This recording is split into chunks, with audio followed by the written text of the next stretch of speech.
Eu quero ler muito o superchat do Thiago Morgó, porque ele fala o seguinte: Nilce, seu cabelo com essa mecha branca está lindo, estilo Narcisa Malfoy do bem.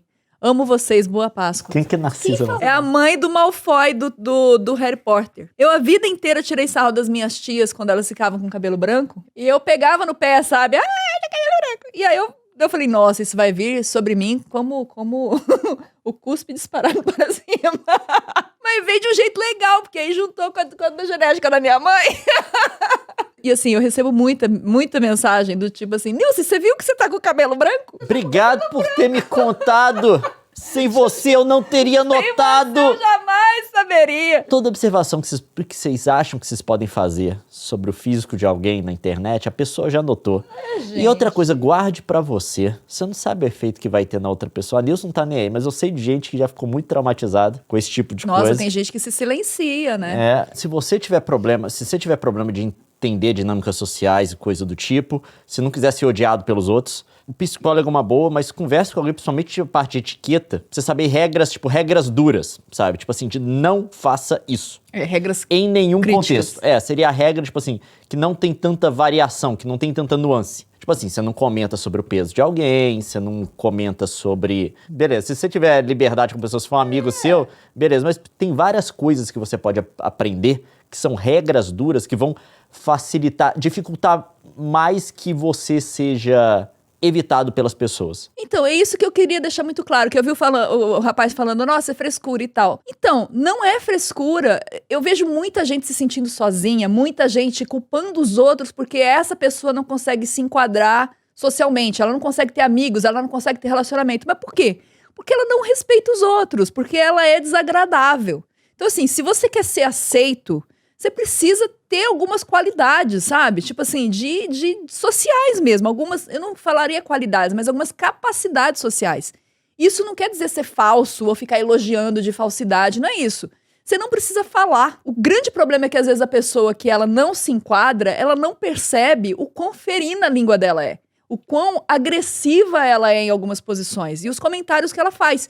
E as pessoas fazem isso inconscientemente. Por quê? A pessoa se sente, às vezes, inferiorizada e, em vez dela, é uma forma de defesa dela mesmo, inconsciente, psicológica, que em vez dela buscar se tornar uma pessoa de quem ela gosta, de quem ela mesma goste, ela tenta baixar o nível dos outros, ela tenta ridicularizar os outros para que ela, com menos esforço, se sinta melhor. Porque, gente, o aprimoramento pessoal, ele demanda esforço, ele demanda uma dedicação, ele demanda empenho, demanda você gastar tempo buscando se conhecer e tudo mais. E não só se conhecer, mas se aprimorar, estudar, ler e tudo mais, se tornar uma pessoa interessante. E é muito mais fácil você fazer o quê? Atacar quem tá à sua volta. E aí depois você não é aceito por quem é atacado, porque uma pessoa saudável, ela também não se submete a um relacionamento tóxico com alguém que é ferino, com alguém que é maldoso, com alguém que é malicioso. E aí você se sente sozinho e vai culpar quem? Os outros, né? Lógico, porque o alecrim dourado nunca tem culpa de nada. Então, basicamente, é bom você fazer essa reflexão. Porque às vezes você tem uma condição de não saber se portar. Que pode ser por causa do seu complexo de inferioridade, que pode ser talvez por uma outra questão psicológica. E é isso, basicamente. É aquela coisa, você pode achar pessoalmente pra você que é frescura. Só que o problema é, se você quiser ser aceito pelas pessoas no seu em volta, se você não quiser ser uma pessoa que é evitada, a sua percepção não é a única coisa que conta. É a delas também. Você pode achar que pra você é frescura, mas as pessoas que estão à sua volta, se elas não acharem, elas também têm o direito de simplesmente te evitar. Agora, se você não quiser ser evitado pelas pessoas, você tem que começar a fazer uma concessão, que não é só a sua percepção a que conta. E nesse processo de negociação, você tem que entender no que você pode ceder, no que você não pode, para chegar no meio termo, no equilíbrio em que você, muito bem, mantenha suas convicções, tá? A sua percepção do mundo, porém, também ceda parcialmente, em certa medida, para a percepção dos outros, para que você consiga conviver em sociedade com essas pessoas, para que você não comece a ser evitado por todo mundo.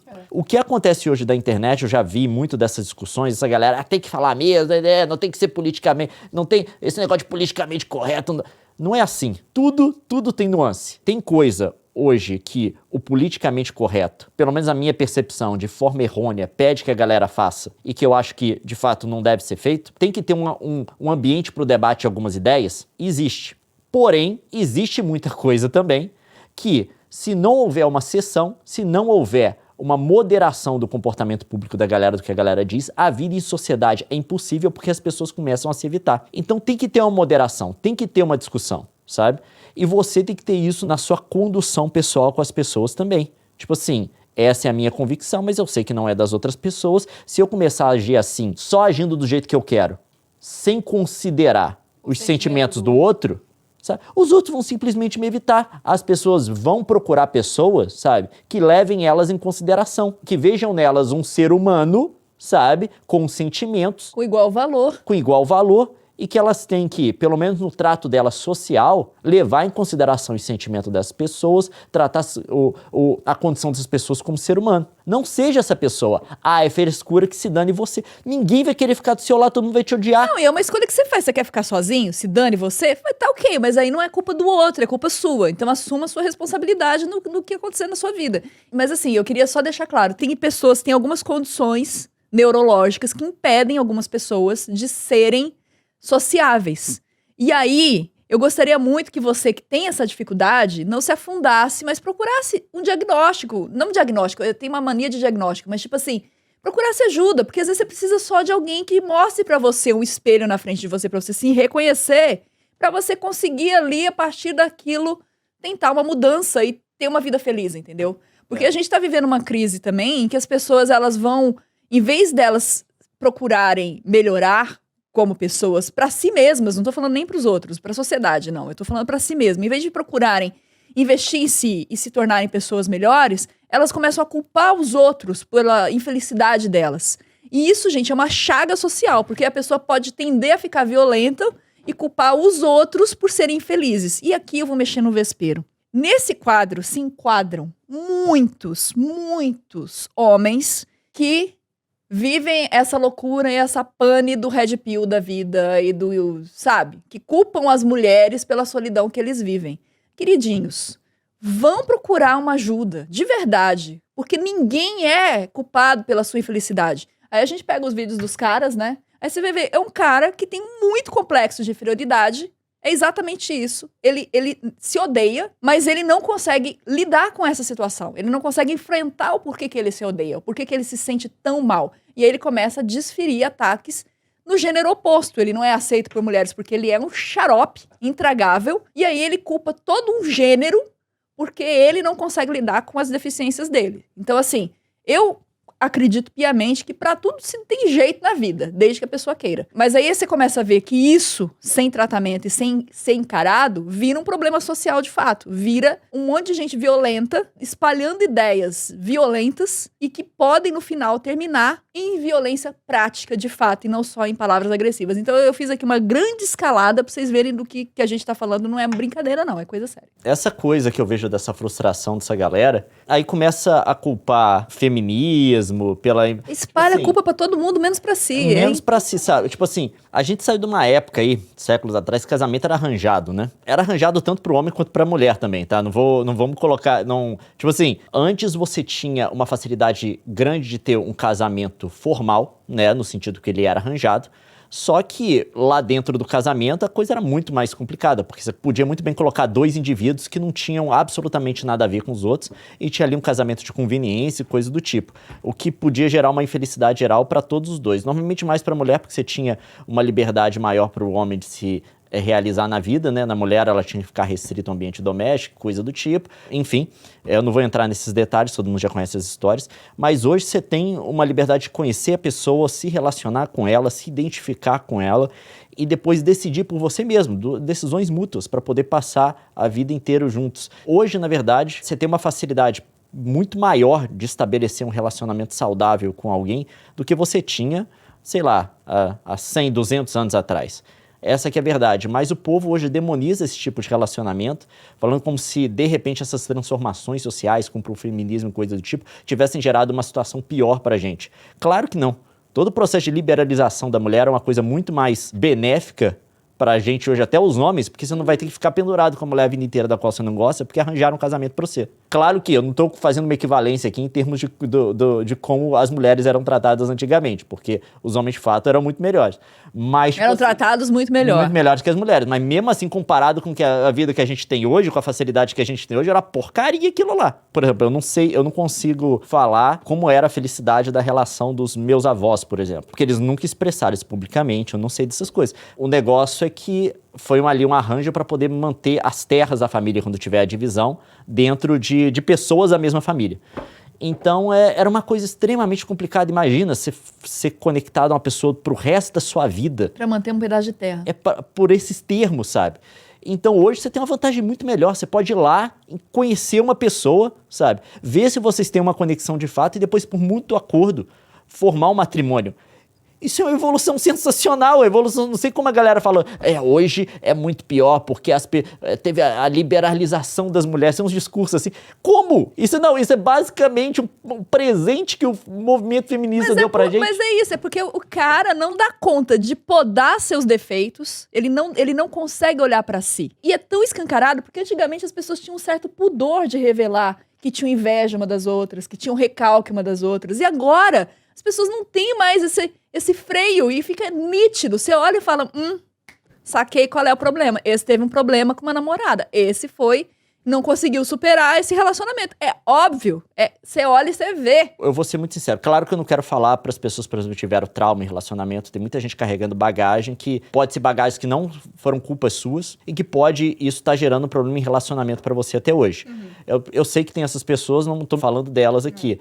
Mas, de fato, com a facilidade que tem hoje de conhecer as pessoas, por exemplo, eu conheci a Nilce via internet. Se com a facilidade que tem hoje você não consegue, você está buscando relacionamento e não consegue ter, sabe, você tem que começar a olhar para você mesmo. Essa que é a realidade. Em algum momento você tem que assumir responsabilidade, aquela coisa da responsabilidade individual.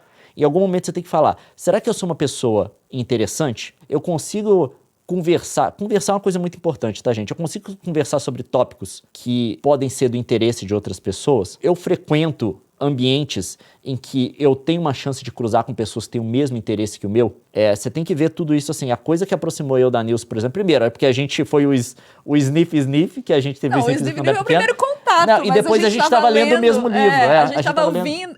Ouvindo foi tapeação sua. Você fez só pra me... Não, eu conheci a banda da qual ela gostava. Ninguém conhecia a banda da qual ela gostava e ele conhecia. E mandou muito bem. Não. Razão por você ouvir coisas aleatórias. E, obviamente, você tem que começar a olhar pra você mesmo e pensar assim, tem coisa em relação a mim que outras pessoas podem achar desagradável? Eu sei que a pessoa fica assim, eu tenho que falar o que eu penso, eu tenho que falar não sei o quê. Você pode, entendeu? Mas custo, né? Mas se for coisas que fazem as outras pessoas te odiarem você, as pessoas vão odiar você e se achar ruim disso é a mesma coisa que você acha ruim da gravidade. É um fato no mundo. Vai acontecer. Se você pular do prédio, você vai cair do chão e vai se estabanar. Tá? Estabacar, E mesmo você mencionou as pessoas que têm bagagem, né? Que foram feridas e tal. Eu queria dar uma palavra pra você também, porque não é porque você foi ferido que não tem jeito, entendeu? Vai cicatrizar, não deixa cicatrizar torto. Mas aí que tá, faz você também esse trabalho de se curar. E nenhuma outra pessoa no mundo tem responsabilidade com o seu bem-estar, só você. Claro, a gente espera que quem a gente ama retribua e tudo mais. Mas no fundo das contas, se tornar uma pessoa melhor é seu papel, não é de mais ninguém, não tem jeito. E aí tem um comentário do Alisson Barbosa Bezerra que ele fala assim, essa loucura de Red Pill ser tratada como piada ou como ele é apenas um otário é um baita de serviço para a saúde mental masculina. Concordo com vocês, essas pessoas precisam de ajuda, não de serem tratadas como chacota. De fato, eu acho que a gente tem que entender por que essas pessoas estão se voltando para esse discurso. Sabe? Por que elas estão abraçando isso? Isso, de fato, a gente tem que ter um pouco de misericórdia com os outros. Mas a questão é que a chacota, esses ataques, o jeito que as pessoas têm repelido esse tipo de coisa, principalmente as mulheres... Também é defesa, né? É uma defesa. Eu vi outro dia um cara falando que a mulher só pode ser feliz se ela se abstiver, tipo, da vida pública e se limitar, tipo, pro lar, pra uma vida de... Submissão e educação dos filhos, uma coisa assim. Esse povo, tipo assim, eles não são, tipo, totalmente inofensivos. Você pegar coisa aí que mandam pras mulheres na internet, coisa que... É crime, né? Não, tem várias coisas... Exatamente. Não é uma coisa assim... coitado do cara. Não, vai ver aí mensagem que é mandado pra essas mulheres que têm alguma exposição na internet. Ô, meu amigo, quer ver minha DM? Não, tipo Quer ver assim, minha DM? É absurdo, sabe? O discurso é ridículo, sabe? É aquele discurso reacionário, de fato, que imagina um passado que não existe, que é totalmente idealizado, e quer que as pessoas voltem para esse passado de alguma forma e acha que isso é a solução dos problemas deles, que na verdade são problemas que eles mesmos causam por conta dessa inabilidade de interagir no meio social. Mas é tipo assim, em vez de você ouvir essa pessoa que tá culpando todo mundo, olhe para você mesmo, como que eu posso ser mais agradável para as pessoas em volta de mim? Porque você quer que as pessoas em volta de você gostem de você e queiram ficar perto de você. E aí tem outra nuance, né? Porque tem o lance de gente que quer instrumentalizar a simpatia também. Que a pessoa quer seduzir, quer se instrumentalizar. Você não vai avançar, porque isso também é tóxico, né? Se for artificial. Por isso que o que a gente tá falando aqui é uma camada um pouco mais profunda. Não é se tornar um falso fingido que vai seduzir as mulheres. Não é disso que a gente tá falando, não. Pelo amor de Deus. A gente tá falando de um trabalho interno, interior, do seu eu. É disso que eu tô falando. É um pouco mais trabalhoso, é um pouco mais profundo. Tá. E é disso que o Leon tá falando também. E assim, tudo que a gente fala aqui, gente, a gente tá aqui baixando o denominador comum de a gente sabe o que é crime, tá? A gente não tá contemplando o crime. Você sabe o que é crime, o Leon sabe o que é crime, eu sei o que é crime. A gente coloca no denominador comum e aí na hora de fazer a conta, a gente não precisa ficar mencionando toda hora, basicamente. Então, assim, ameaça é crime. Tipo assim, não tem o que falar. Como que faz quando precisa de aprimoramento pessoal pra ter menos preguiça, mas tem preguiça de fazer aprimoramento pessoal? Deixa eu falar uma coisa sobre aprimoramento pessoal para todos vocês. Você já sabe o que você tem que fazer. Nunca vai ser fácil. Você aprimorar, você melhorar em qualquer coisa é sempre um exercício doloroso. Você sempre vai estar renunciando a algo que te dá mais prazer. Seu cérebro não quer que você mude. Seu cérebro quer que você fique desse jeitinho que você é. Então, ele vai se apoiar e ele vai se agarrar naquilo que é divertido, entendeu? Conhecimento não faz as coisas acontecerem, o que faz é ação, tá? Você pode ler todos os livros de autoajuda do mundo, de melhoramento pessoal, aperfeiçoamento, acompanhar, ouvir 1 milhão de podcasts, ver todos os vídeos do YouTube, mas se você não agir, nada muda. Conhecimento não é igual a ação. E para quase totalidade das coisas, você já sabe o que você tem que fazer. Não adianta ouvir da gente. Não adianta ouvir da gente, tipo assim, mesmo que o seu conhecimento não seja perfeito, você sabe, você tem uma noção geral do que tem que ser feito. Para estudar, você sabe, ó, eu tenho que eliminar a distração, eu tenho que separar um tempo e eu tenho que estudar. Tudo bem, se você quiser uma técnica de memorização, uma coisa mais avançada, tudo bem, você vai precisar de ajuda adicional, mas o começo, a base, os 80%, você já sabe o que você tem que fazer. Você vai precisar de alguma coisa para os 20 finais, né? Os 80% você já sabe. Como a Nilce falou, o seu cérebro sempre quer a coisa com a qual ele está acostumado. Porque existe uma coisa evolutiva mesmo. Tem umas rotinas, tipo assim, pro seu cérebro, o que você fez até agora, essa rotina, tipo assim, te manteve vivo. Então, pra que eu vou mudar? Seu cérebro vai colocar resistências, mas existe uma maleabilidade do cérebro humano, tá? Que você pode, em qualquer momento da sua vida, com graus diferentes de dificuldade, estabelecer um novo normal para o seu cérebro, uma nova zona de conforto para ele. Que aí, o que é difícil hoje passa a ser fácil amanhã. O que é o incomum hoje, que gera resistência da sua cabeça, passa a ser a coisa pela qual amanhã a sua cabeça está esperando.